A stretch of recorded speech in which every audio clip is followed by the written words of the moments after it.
السلام عليكم، ازيكم يا احلى ناس في الدنيا؟ رمضان مبارك عليكم، كل عام وانتم بالف خير.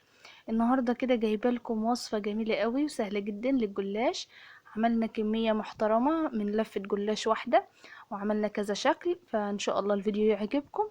وما تنسونيش بقى باللايك والاشتراك في القناه لو ما اشتركتوش، وتفعيل الجرس عشان يوصلكم كل فيديوهاتنا. وندخل بقى على الفيديو. وقبل ما ندخل على الفيديو يلا بينا نسمي بالله ونصلي على الرسول. اللهم صل وسلم وبارك عليك يا حبيبي يا رسول الله. ما ننساش ندعي لأخواتنا المستضعفين، ربنا ينصرهم نصرا عظيما بإذن الله. بصوا بقى، أنا والله كان نفسي أطلع أحسن من كده بكتير، ولكن لفة الجلاش ما ساعدتنيش. مش هخبي عليكم، انا جبت لفة جلاش كانت حلوة قوي وطرية وجميلة وفرحت قوي.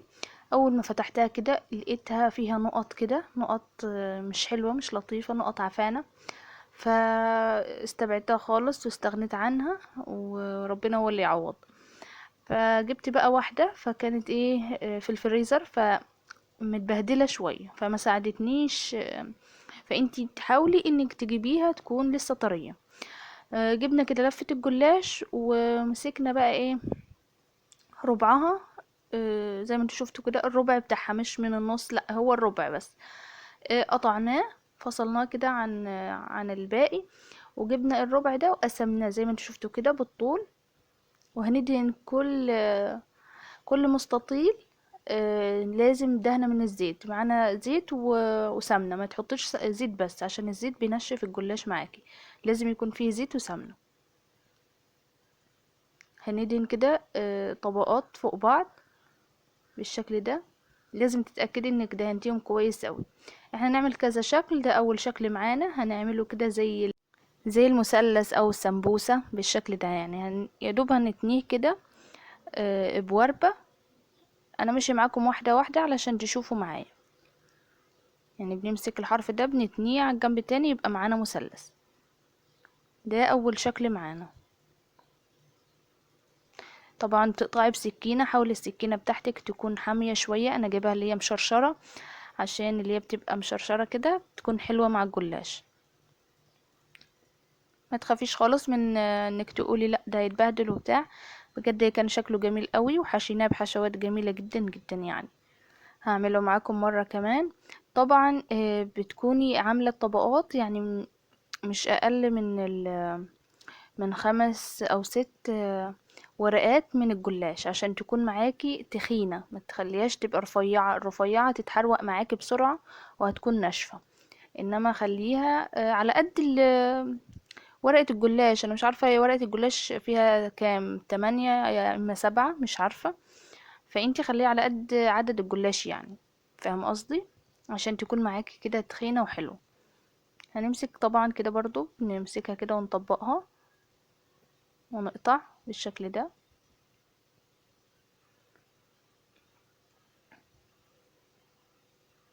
هنعمل بقى مع بعض شكل كمان. هنمسك برضو المستطيل ونقطع بكده بالطول. بصوا هتبقى معانا مربعات كده صغيرة. بجد اشكال سهلة وجميلة جدا. بصي بقى، هنمسك بقى كل مربع مسكناه كده، هنضغط من الجنبين من الحروف. هيبقى معانا الشكل ده اللي هو شكل المركب. نحشيه بقى كريمة، نحشيه اي حاجة تبقى تحفة. شكله جميل جدا وشيك جدا جدا يعني. بجد انا كنت عاملة الجلاش ده. هحكي لكم بس بعد ما اقول لكم على دي. بصوا بقى، دي قطعتها بالنص كده، تبقى قطعتين عشان تكون ايه عصافيري كده، مراكب صغيرة. تبقى هيدوب قد البق كده، ما تحتاجيش ان انت تقطعيها وكده، هي يدوب قد البق. وشيك جدا جدا جدا. ما تخافيش مش هتفك معاكي في الفرن ولا حاجة. انت حاولي تكوني حطاهم كده جنب بعض قوي في الصينية عشان ما يفكوش. واهم حاجة دهنة السمنة والزيت، تدهني ورقة الجلاش كويس جدا. معانا شكل تالت. مسكنا كده وحطينا دهناه طبعا بالسمنة. وحطينا، كان عندي الحشوة دي كانت بسبوسة. يعني بسبوسة كده موجودة في التلاجة، فقلت استغلها. بجد كانت خطيرة، بسبوسة مستوية يا جماعة، يعني مستوية. وجيت ايه بقى لفتها كده على اي حاجة زي ما قلتلك، وتكرمشيها وتطلعيها بالشكل ده. انا طبعا كنت بعمل وعاملة نفسي ان انا بصور، فاكتشفت ان التليفون فصل. ومش بيصور. فللاسف بقى وقفت وعملت، فكنت بقى خلاص، فسامحوني بقى. لكن هي بتلفيه على حاجة، عملت معاكم قبل كده انك بتلفيه على حاجة زي خلة اسنان او كده، وتكرمشيها، تكشكشيها كده، وتجي مطلعاها تطلع معاكي بكل سهولة. يعني احنا بنعمل كذا شكل. ده معانا بقى شكل تاني. لفينا برضو البسبوسة عادي، وهنقطعها كده صوابع، صوابع تكون صغننة كده وشيك يعني. انا ال اسمه ايه الجلاش ده، انا كنت واخداه، كنت معزومة، فقلت لا انا لازم اعمل حاجة اخدها معايا. فبجد شرفني جدا جدا، يفتكروني ان انا مشترياه، لاني انا كنت عندي علبة كده و... وقدمته فيها كده، ويعني بصوا بجد فرحوا بيها قوي، والله كانوا يفتكروا ان انا مشتريه لهم العلبه دي جاهزه. قلت لهم لا والله انا عاملاها في البيت. المهم دخلناه كده فرن يكون سخن. هيقعد معاك بتاع 10 دقايق، مش هياخد حاجه، بس خدي بالك ما تسويهوش يعني، خلي اللون ده بس، انا عجبني اللون ده قوي. وتحطي بقى اول ما يطلع هو سخن كده تحطي عليه الشربات. الشربات يا جماعه لازم يكون تقيل وبارد، يعني عاملاه من قبلها. وبس كده وتسقيه بقى كويس جدا جدا يعني. المهم انك تتأكدي ان الشربات يكون تقيل وبارد.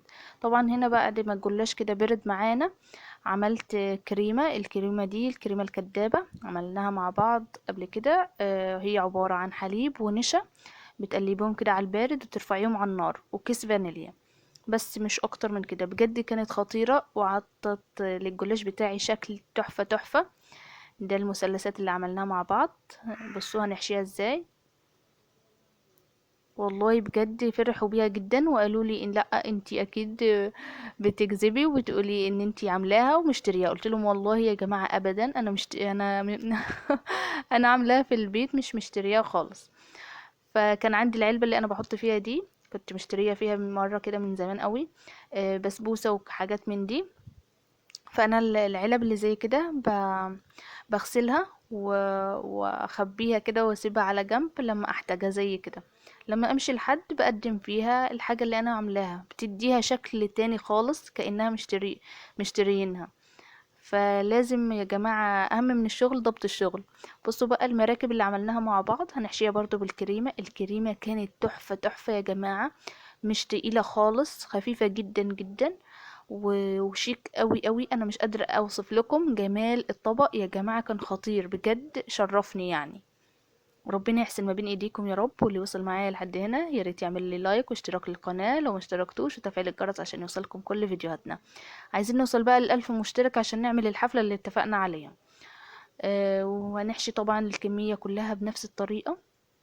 والعلبة كده فتحت تحت الجلاش كيس تلاجة كده عشان تديني شكل ان احنا مشتريينها يعني، لان انا لما جبت البسبوسة من بره في العلبة دي كان تحتها كده ايه، كيس تلاجة. وعملنا برضو الشكل ده عملناه قبل كده مع بعض، اللي هي عيش البلبل، عملناه قبل كده مع بعض. ولو ما شفتيش الفيديو اللي عملناه قبل كده ارجعي كده في القناة وانتي هتلاقيه، بجد سهلة وجميلة جدا. وعملنا كمان صوابع اللي هي محشية بالبسبوسة. بجد يا جماعة كانت خطيرة خطيرة. انا حبيت اصورها لكم علشان لما يتبقى منكم كده بسبوسة او كنافة وانتي مسوياه، ما تخافيش خالص ان هي نشفت مثلا او حاجة، لا، تستغليها في اي حاجة. وبجد كانت خطيرة. عملنا 5 اشكال يا جماعة، هما المفروض 6 لان المراكب الصغيرة دي عملت لكم شكل كبير شوية وشكل صغير. وبس كده، ويا رب يكون الفيديو عجبكم. وقفلنا بقى العلبة بتاعتنا بالشكل ده وقدمتها لهم بالشكل ده. بجد كانت شيك جدا جدا وخطيرة قوي. ما تبخلوش عليا بقى باللايك والاشتراك في القناة لو ما اشتركتوش، وتفعيل الجرس عشان يوصلكم كل جديد. وبجد لما تتعزموا اعملوا زي كده، واعملوا حاجتكم في البيت ارخص وانضف وحاجة شيك قوي، وهتحسوا بحاجة حلوة قوي. والفيديو بتاعنا كده خلص، اقول لكم سلام.